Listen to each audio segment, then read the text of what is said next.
good day, viewers. It's Abayomi Gbeleyi again for Eco City TV, Politics and Years. At the beginning of this show earlier in the year, we told you we're going to bring gladiators, those who matters most. Those when they speak, it is news. Those when they talk, it is policy. We told you we're going to take you around the country, around the world, on happening issues, on latest policies, on government issues to people. We're with an high-profile honorable from the House of Representatives, Honorable Ben Roland Igbakpa, going to speak on a wide range of issues. I trust we're going to inform you, educate you, and also keep you at the edge of your seat. We'll be right back.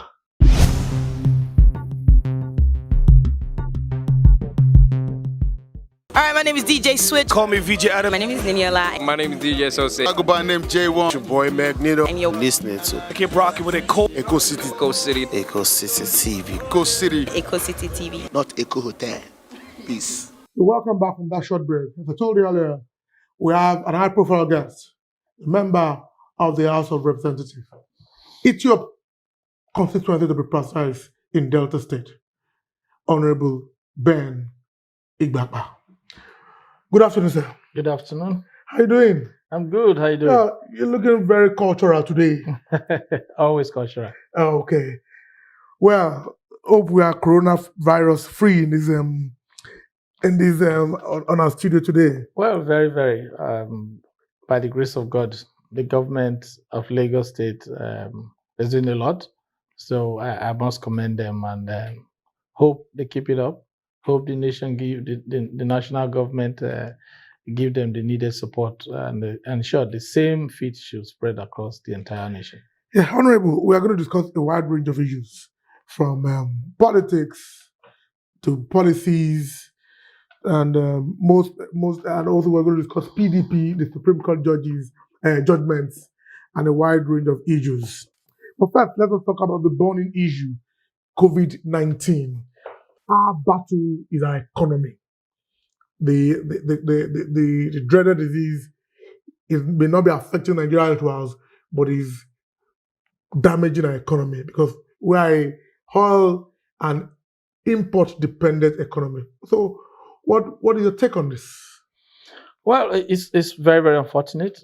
It's a global issue. It's happening all over the world. It's affecting economies, and Nigeria is not insulated from global happenings, and that is why we're feeling it too. By the grace of God, our government, especially the government of Lagos State, has done quite a lot in ensuring that this disease does not go out. We have seen what is happening. This is the problem with a mono economy like us that solely depends on oil.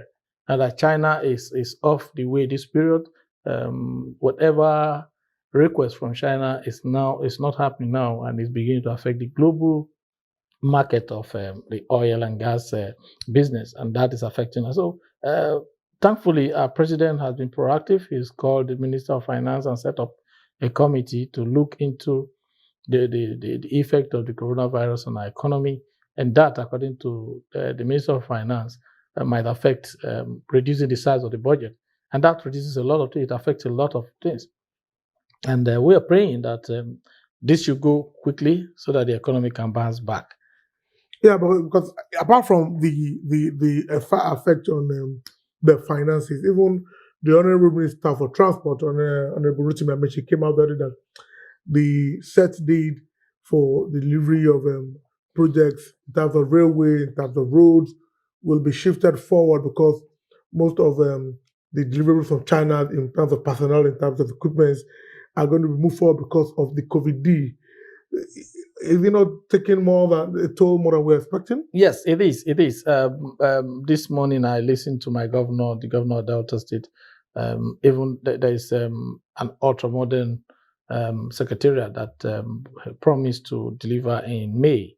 Now they're moving into July too, because some of the personnel, the Chinese personnel that traveled, couldn't come back yet, and certain materials that are required are not coming yet. So it's actually beyond. In all, if you put all of them together, they're actually part of the economy. It's still because where. But is it not a time for self and sober reflection. Yes, Okay, are we going to continue to depend on the foreign of imports? Are we going to depend on people? Are we going to depend on other countries to really move forward? Is it not a time for us to develop, to look inward and develop ourselves and look while we kind of insulate ourselves completely or partially from these old things? Well, necessity is the mother of invention. I read about the president of Ghana saying that the coming of COVID-19 will actually improve pharmaceutical production in Ghana. That is a strong word. It shows that yes, they've seen it. It's no longer a problem as far as they are concerned. It's an opportunity, and I think Nigeria should go that way too. Managers of our economy should see this opportunity and work on it. You must agree with me. We have professors like Professor Iwu has said.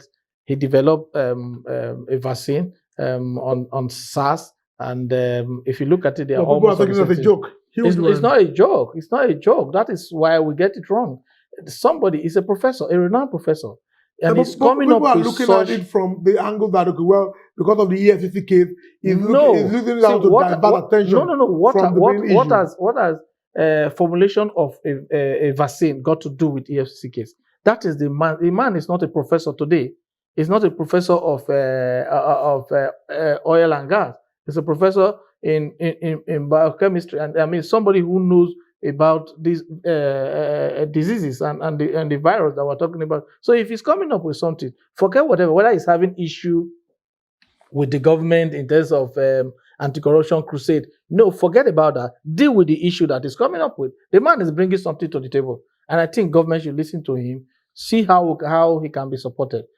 Because I listened to somebody from the CDC the other day that they don't just go to anybody until you inform them. You don't wait to be informed. A good system should not wait to. You see, in a relay, national economy and national management governance is like a relay. You play your role, and some other person take over from you. If somebody is coming that I have this discovery, go to him. Okay, let's test the efficacy of what you're talking about. Let's put it to science. Are you sure? Probably the physical. Are you sure they've not related, and probably they've tested it and it's not what it is? Well, there's no news out there that suggests that. So let's hope nothing has been done. The government is not looking at it.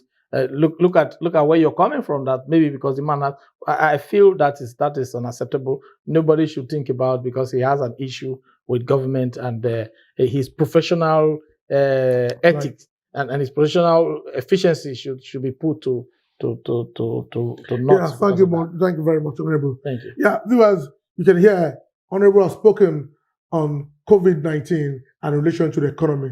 He also has some words of advice and encouragement, and probably it's also advising Lagos State government to put more effort and also thanking them for what they have done so far. We'll be right back.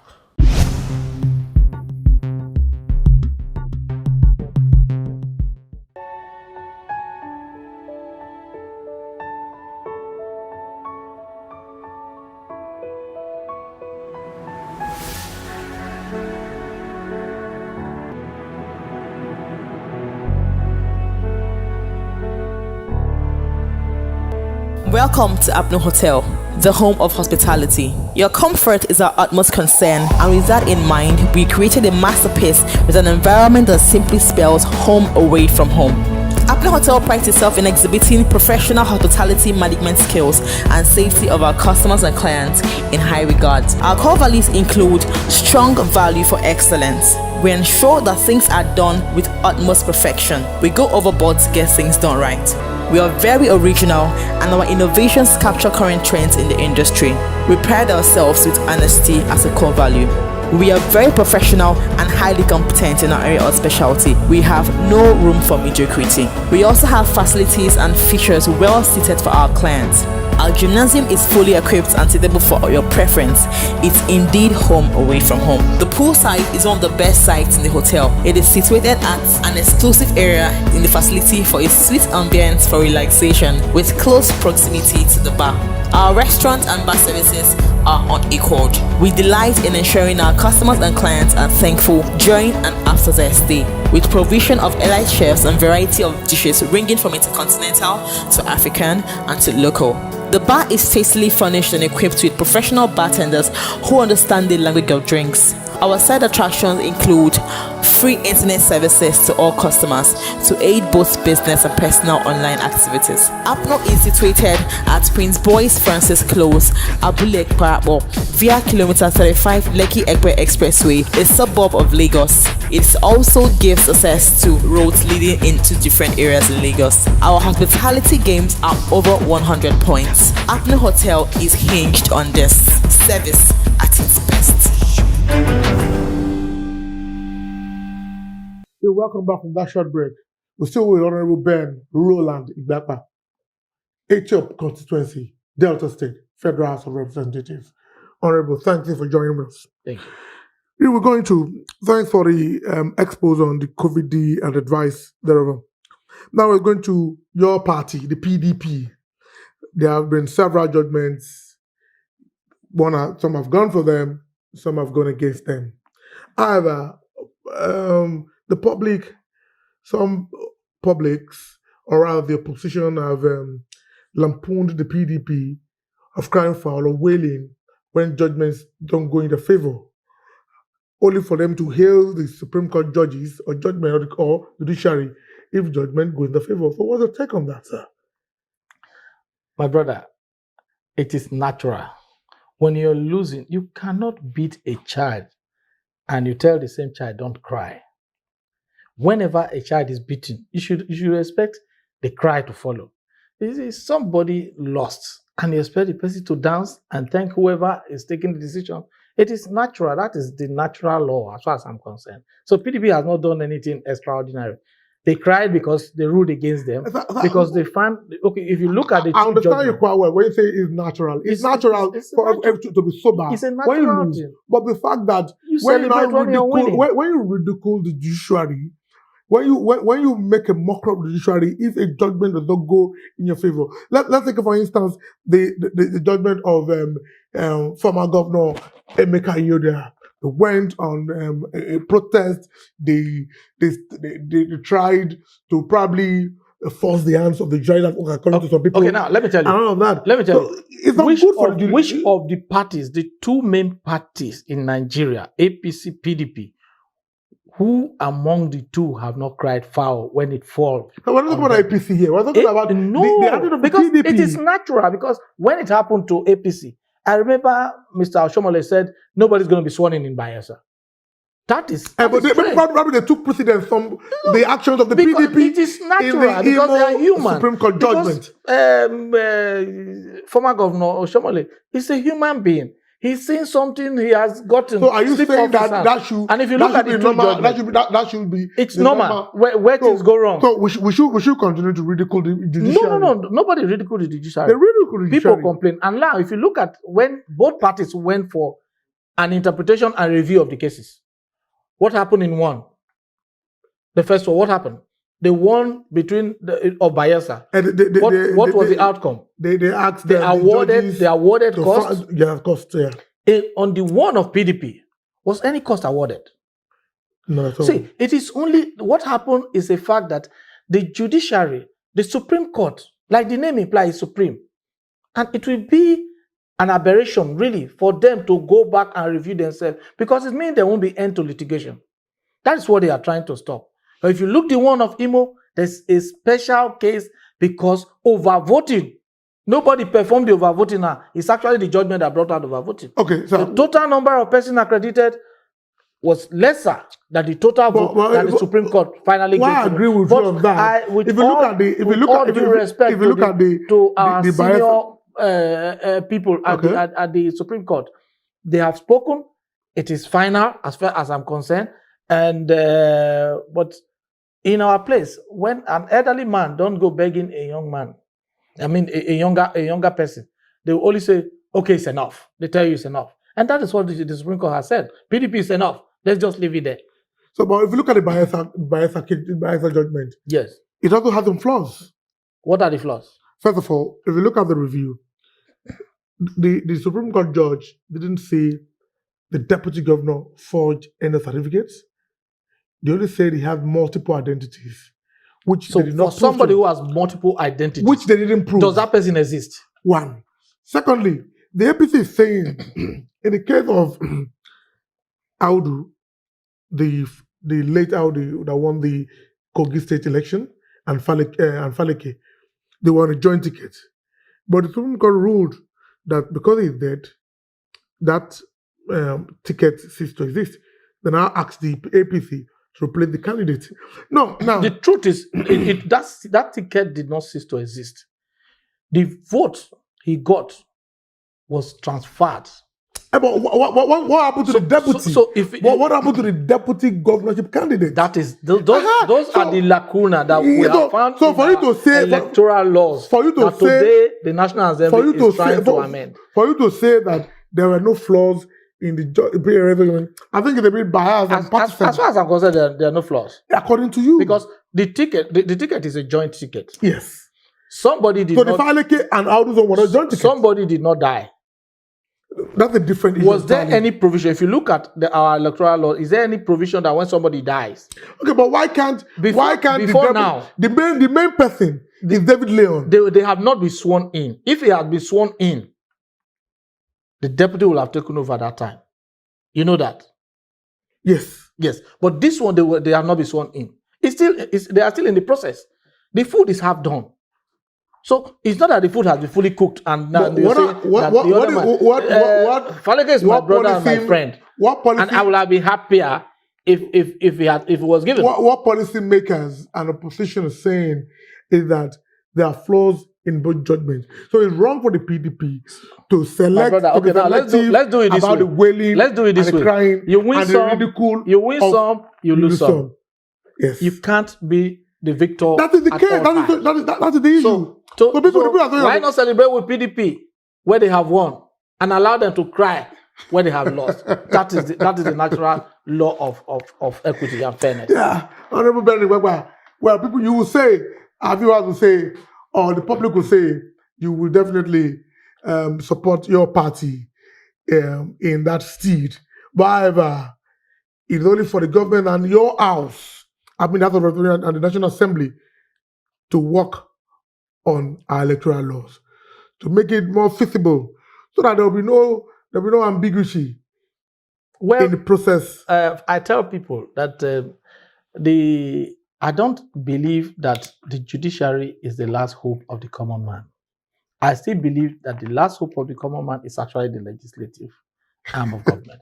Because if we make laws that are unambiguous, if we make laws that have no room for judges to maneuver, if you make laws that are straight to the point, judges will deliver judgment straight to the point. But if you give them, but do we have such lawmakers in the house? but if you leave them room to be discretionary, there'll be discretionary judgments. So that is where we need to look inwards and bring out laws that are straightforward. But because we are living in a dynamic world, no laws can ever attain that feat. Because there are issues every day that were never envisaged. Look at our constitution. Today you see the constitution, a lot of lacuna there that we're trying to correct. So that is the same thing with lawmaking. So with all due respect, I really appreciate it. As our viewers, I've gotten another coinage now. The judiciary is not the last hope of the common man, according to Honorable Benny Igbakpa. The legislature, if they make good laws, is the last hope of the common man. We'll be right back. Biogold Group LLC, an indigenous oil and gas, dredging and marine support services company, incorporated in 2008 to serve oil and gas, maritime and real estate industry in Nigeria. Our clients and professional global expertise are the cornerstone of Biogold's success. Thanks to our key employees and the world-class clientele, Biogold is a leading expert in dredging and marine construction support activities, as well as specialized services for offshore oil and gas industry. These core marine activities are further enhanced Biogold's in-depth dredging and environmental capabilities offering clients a complete package solution. Our professional and innovative solutions are trusted across the industry, be it reclamation, harbor works, capital and maintenance dredging, island creation, channelization, sweeping of jetty, sales of oil and gas slots, and stockpiling for construction works. Whether it concerns the construction oil and gas locations, new island creations, or offshore logistics support, pipeline construction and maintenance, we are one-stop shop for trunking services. Our office is located at number 3 Ayo Adebanjo, off Adebayo Doherty Street, Lekki Phase 1. For inquiry, call 070-821159 or visit our website at www.powergoldmarine.com. Powergold Marine LLC, explore the hard resources.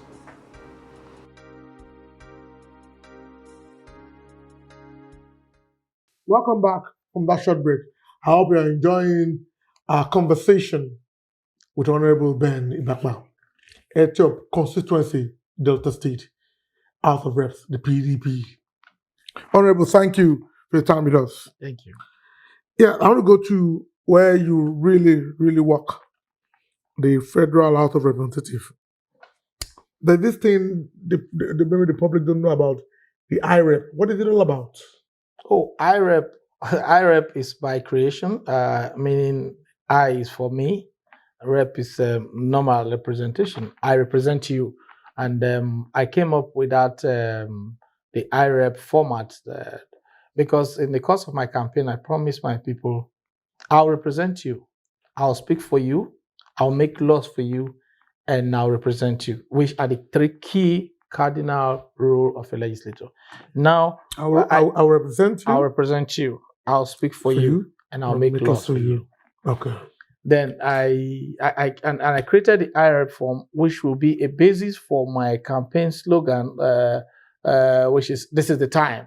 And the IREP form is actually for people. Before, I was a member of the House of Assembly, State House of Assembly, and we did a lot of empowerment. People, some places talk about empowerment, they don't even know the meaning. They talk about empower. Oh, empower me, empower me. I remember we spent so much buying this, buying that, giving the starter pack, training them. But we at the end of the day, we had less than 5% success because there's no feedback mechanism to check them, to follow them, or put them on their toes to ensure that whatever you are giving to them is being spent judiciously. So this time, I told them, I'm not going to force the camel to the river, neither will I force the camel to drink water. You are going to tell me what you want to do. So your passion will be what I'll work with. Yeah, so we agreed on that, and I created the form. So when you come, after due selection, you fill your form, you put whatever is your interest there, and it is for me to now play my role in that project, to give you what you want and follow it up. But because we didn't have the feedback mechanism in my first office as a House of Assembly member, and now I have 22 federal wards in my constituency, and now appointed 22 liaison officers.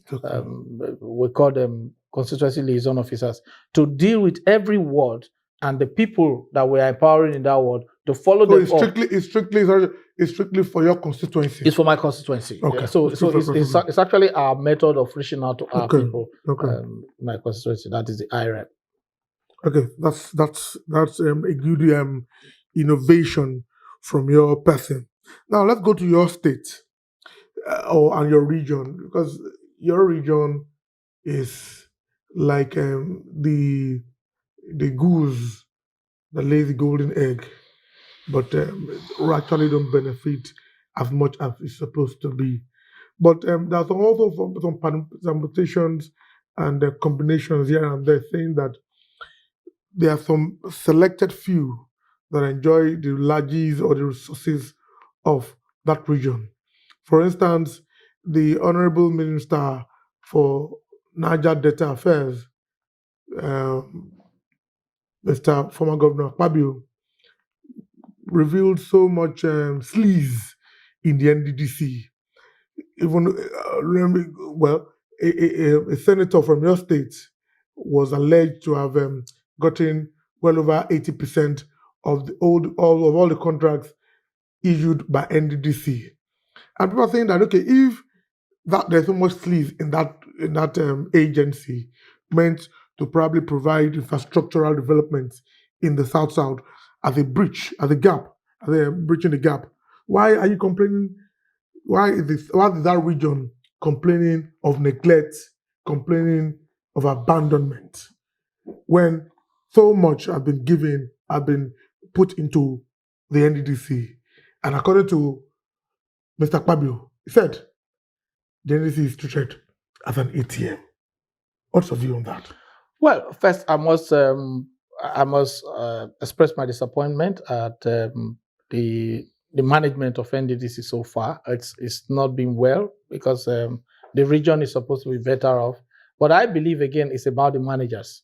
The intention of the law of NDDC is actually to service and develop the abandoned, the deprived, and the over-raped region of the Niger Delta, the South region. And unfortunately, we have our sons, our daughters to manage the place, but they've not really done to our expectation. But I disagree with the fact that a senator from Delta State is being accused. Nobody mentioned his name. To date, nobody has been able to come out with who you're talking about, and I'm sure you have no name too. What you're saying is speculation. You've heard it from the news, you've heard it from the blues, and this is Nigeria where every rumor thrives. That is why I believe in this state of the nation for everybody. Somebody should be able to speak what is happening. I know that nobody, if a senator is holding about 80% of the contract and they are not done, why have you not arrested him? Why have you not prosecuted him? Why have you not told the world who the senator is? Because you can't just brandish name. If you brandish name in that manner, people will.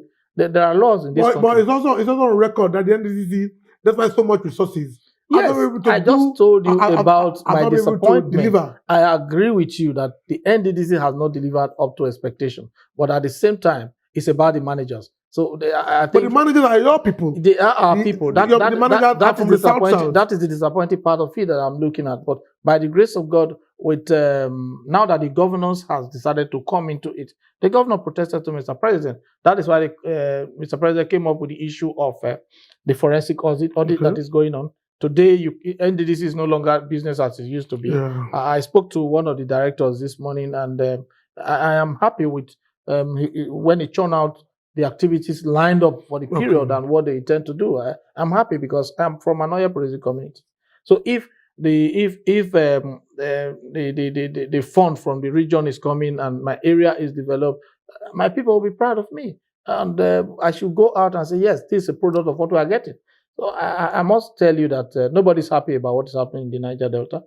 We are ready to cooperate with the government, the present government, and the leadership, the management of the NDDC when they come on board. For now, it's an interim management committee. They are doing well. They are going around the country, the region, looking at projects, inspecting them to be sure that the project is worth the money. The execution is to standard and specification, and whether they be paid, we are paid. Those ones that have done their job properly should be paid, and new projects should come up. Those ones that are pending, which are still within time, they should allow them to go back to site and actually do the contract to specification. So when should we be expecting an evaluation? At least let's assume that by end of June we have a forensic audit.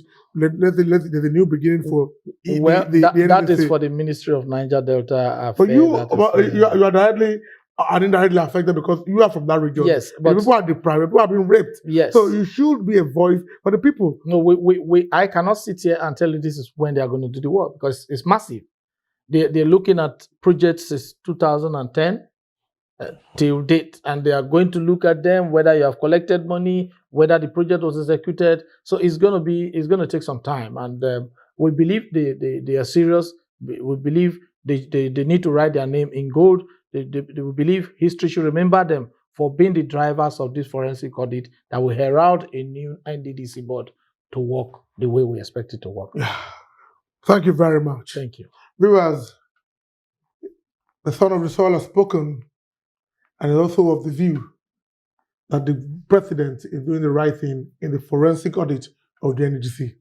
They expect the NDDC to be a newly refurbished NDDC to do better things, to provide more infrastructure, and probably alleviate the suffering of the Niger Delta people.